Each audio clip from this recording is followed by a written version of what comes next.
สวัสดีครับที่นี่ร้านดีเจริญยนต์ซื้อขายแลกเป็นรถบิ๊กไบค์มือ2นะครับวันนี้มันผมพามาชมรถนะครับคันนี้ Harley Davidson Sporter 40X นะครับที่วันก่อน2วันที่แล้วนะครับที่ทำคลิปเอาคันนี้แหละไปลองวิ่งนะครับวันนี้พามาดูกันเต็มเลยว่าคันนี้มีของอะไรยังไงบ้างบางคนสงสัยนะครับว่าทำไมท่อมันลั่นมันเสียงดีจริงๆเรามาดูกันแบบภาพชัดๆกันเลยนะครับผมอัดด้วยกล้อง 4K เลยมาดูนะครับคันนี้เป็น 40X Sporter ซึ่งบอกได้ว่า Sporter 40X มีมานานมากแต่คันนี้เป็นรถโมเดลปี 2017 นะครับเอาง่ายๆคือรถไม่กี่เดือนพามาชมนะครับของใหม่รถใหม่ป้ายแดงคันนี้นะครับอยู่ที่ 930,000 XXX นะครับบวกยังไม่รวมจดทะเบียนยังไม่รวมประกันนะครับตัวนี้ทำไมถามว่ามันแพงกว่าปกตินะครับสังเกตเราจะรู้กันว่า 40X เนี่ยราคาจะอยู่ประมาณ 900,000 บวกลบนะครับ899 900,000อะไรยังไม่รวมจดทะเบียนนะครับแต่คันนี้เป็นตัวสีสเปเชียลเห็นสีถังไหมครับสีถังนี่ต้องบอกเลยว่าในกล้องเนี่ยไม่รู้จะถ่ายได้เหมือนที่ตาเห็นเลยบ้างนะครับแต่ของจริงนี่มันสวยจริงๆก็เป็นผมว่าซื้อทั้งทีมันต้องสุดนะครับเพราะสีมันเจ็บจริงๆแล้วคันนี้ที่มันเท่อย่างหนึ่งคือได้เรื่องของกุญแจคีย์เลสนะครับบ่อยครั้งเราจะต้องกุญแจมาขันใช่ไหมครับแล้วก็ถึงจะสตาร์ทได้แต่คันนี้แค่พกไว้เฉยเนี่ยผมถือไว้อย่างนี้นะครับเดินมาปุ๊บกดสตาร์ทตัวอะลามมันจะร้อง1ทีว่ารับสัญญาณกุญแจได้แล้วกดสตาร์ทได้เลยลั่นจริงๆอีกจุดหนึ่งคันนี้ได้เรื่องระบบเบรก ABS ด้วยนะครับไม่ค่อยเจอบอกตรงต้องโมเดลปีใหม่จริงถึงจะมีระบบเบรกที่เป็น ABS เป็นมาตรฐานนะครับเพราะไงผมให้มันเดินเบาไปก่อนตอนนี้ล้อมันอาจจะสูงนิดนึงนะครับเพราะว่ารถเครื่องยังเย็นๆให้มันเชยเรื่องของ Idle Speed Control ให้มันอุณหภูมิปกติก่อนแล้วเดี๋ยวผมมาเบิ้ลตัวเปล่าให้ฟังอีกรอบแล้วกันนะครับแล้วมาฟังกันเสียงนะครับบางคนบอกว่าเสียงเนี่ยคลิปที่แล้วที่ผมพูดบอกว่าเสียงมันเหมือนหมูสับตับแต่บางคนแซวนะครับว่ามันไม่ใช่เสียงหมูสับมันร้องว่าดับไม่ดับนะครับตอนนี้อาจจะยังทีอยู่เดี๋ยวรอตัวเชยรอบนะครับตัว Idle Speed Control ทำงานปกติแล้วเดี๋ยวมาฟังกันว่าคำว่าดับไม่ดับเป็นยังไงนะครับมาดูกันไปเรื่อยๆนะครับคันนี้ได้บอกรถใหม่ 930,000 ของแต่งท่วมคันของแต่งนี่ลงไปประมาณอีก100,000 กว่าบาทหลายชิ้นนะครับหลักๆเลยกองอากาศโรแลนแซนนะครับท่อแวนแอนไฮกล่องแฟตเรียบร้อยแล้วตุ้มปลายแฮนด์โรแลนแซนนะครับไฟหน้าเป็นไฟหน้าซีนอนนะครับแล้วก็ป้ายทะเบียนพับได้นะครับตรงนี้โชคก็เป็นโชคแต่งนะครับซึ่งต้องใช้คำว่า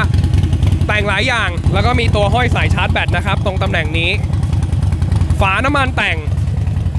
อันนี้จะเป็นแบบฝาไม่นูนนะครับแต่ถ้าเกิดตัวนี้เป็นฝาแต่งจะดูเรียบไปเลยแล้วก็หมุนออกไปได้เลยนะครับมันก็เท่ดีมันดูแล้วมันเรียบไปกับถังเลยนะครับพูดถึงเครื่องยนต์นะครับ Harley 40X Sporter 1,200 พื้นฐานเครื่องยนต์เป็น 1,200 ซีซี 2 สูบ V Twin นะครับที่วางองศาข้อเหวี่ยงอยู่ที่ 45 องศาเอาง่ายๆไซเคิลของเครื่องยนต์เนี่ยจะมีทั้งหมด 360 องศาสูบแรกขึ้นปลายบนหมุน 45 องศาสูบที่2จะขึ้นปลายบนทำให้เสียงมันเนี่ยเริ่มแล้วนะครับรอบมันเริ่มเดินเบาละสังเกตว่าถ้าเดินเบามันจะเบาเหมือนจะดับไม่ดับนะครับเขาเลยแซวกันตรงนี้เราพูดถึงเครื่องยนต์ต่อนะครับ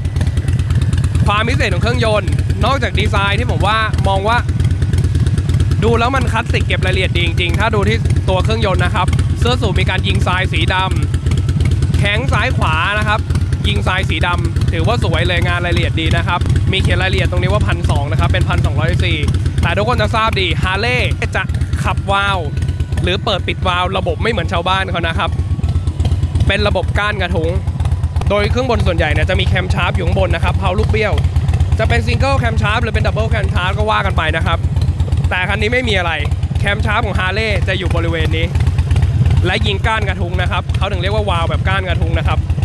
ยิงตามจังหวะของเครื่องยนต์เพื่อเปิดปิดวาล์วนะครับซึ่งนี่เป็นเอกลักษณ์ของ Harley จุดหนึ่งนะครับในเครื่องยนต์ของ Harley Davidsonกับอีกจุดหนึ่งระบบปั่นปั๊มน้ำมันเครื่องนะครับเป็นระบบไดซับนะครับไดซับนี่คืออะไรในเครื่องยนต์เกือบทุกรุ่นนะครับโดยปกติน้ำมันเครื่องจะมีเรื่องปั๊มน้ำมันเครื่องอยู่ด้านล่างนะครับปั่นน้ำมันเครื่องขึ้นมาเลี้ยงระบบต่างๆภายในเครื่องยนต์นะครับแต่เจ้า Harley เป็นระบบไดซับนะครับอารมณ์คล้ายเครื่องบินคือมีการแยกนะครับน้ำมันเครื่องจะเก็บอยู่ตรงนี้เห็นตำแหน่งนี้ไหมครับนี่คือตัวเติมน้ำมันเครื่องนะครับนี่มีการวัดด้วยนะครับน้ำมันเครื่องจะถูกเก็บอยู่ตรงนี้เป็นซอฟต์พายอยู่ตรงนี้นะครับแล้วก็ถูกไปส่งไปเลี้ยงระบบตามปั๊มต่างๆนะครับน้ำมันเครื่องจะไม่ได้กองก้นแข็งนะครับนี่ก็เป็นอีกจุดหนึ่งของฮาร์เลย์นะครับเสน่ห์ของฮาร์เลย์อีกตัวหนึ่งในตัวสปอร์เตอร์1,200นะครับเป็นเครื่องยนต์แอร์คูลนะครับสังเกตว่าไม่มีหม้อน้ำไม่มีออยล์คูลเลอร์เป็นระบบระบายความร้อนได้คีบเครื่องล้วนๆเลยนะครับซึ่งถือว่าเป็นเสน่ห์เลยแหละตอนนี้นะครับเครื่องเดินเบาปกติแล้วนะครับสังเกตเสียงท่อดีๆไหมครับนี่แหละเสียงเสน่ห์เอกลักษณ์ฮาร์เลย์จนคนเขาแซวกันนะครับว่าดับไม่ดับนะครับเดี๋ยวผมเอาไปฟังใกล้ๆนะครับท่อนี้เป็นท่อแวนแอนด์ไฮนะครับ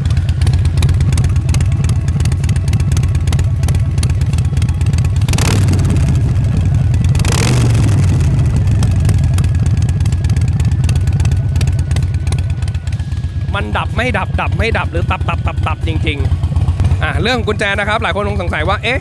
ทำไมยังเห็นตัวคีย์เลสนะครับตัวนี้เป็นตัวส่งสัญญาณนะครับกุญแจทำไมยังมีดอกกุญแจอยู่ยังคงความคลาสสิกครับเวลาล็อกคอต้องใช้กุญแจขันนี่ครับ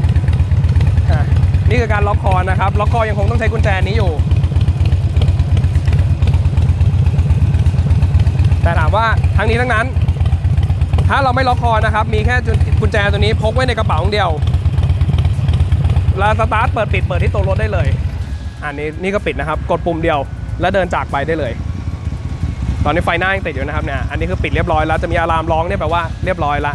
เวลาจะมาสตาร์ทเราเดินมาใกล้ๆเปิดสวิตช์ออนแล้วกดสตาร์ทวันนี้ผมอาจจะใช้ระบบถือไมค์หน่อยนะครับพอดีเสียงรอบข้างเขานั่งมีเสียงรบกวนเยอะผมว่าเอาเข้ามาไว้ในปากนี่แหละถ้าอมได้ผมอมก็ไปละมาข้อให้ดูกันนะครับในตัว Harley Sporter 1,200ตระกูล Harley ในตัวไม่ว่าจะเป็น Ion หรือว่าเป็น Sporter 1,200ผมชอบอย่างหนึ่งคือรถมันไม่สูงเลยจริงๆเห็นไหมครับนี่นั่งแบบสบายมากและขาถึงพื้นเลยและเอกลักษณ์ของ Harleyท่านั่งนะครับในตัว Sporter 48 กับ 72 จะไม่เหมือนกันในตัว 72 จะเป็นอารมณ์แบบเหมือนแฮนด์โหนตำแหน่งแฮนด์จะอยู่อย่างนี้เราจะชูแขนขึ้นมานะครับแต่ความจุ้ยของ48ที่บอกได้เลยว่าวัยรุ่นค่อนข้างนิยมกันเพราะว่าอะไรอารมณ์มันจะสปอร์ตปอบๆหน่อยสังเกตว่าอันนี้คือท่าพักนะครับ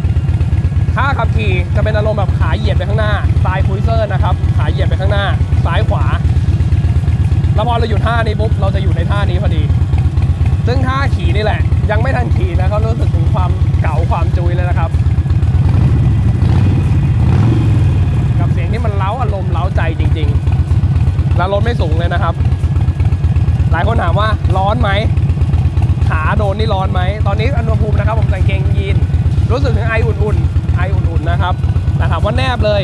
อันนี้ผมมาขาแนบท่อนะครับก็มันจะรู้สึกร้อนแล้วเราก็สะดุ้งออกมาแต่ยังไม่ทันมองถามว่าอะไรเห็นดำๆนี่ยังไม่ได้ท่อมันไม่ใช่ท่อจริงๆนะครับมันเป็น cover บัง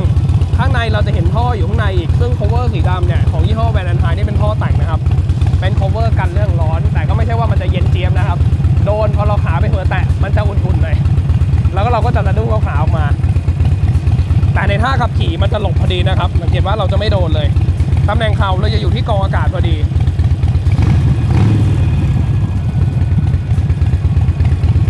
มันเท่จริง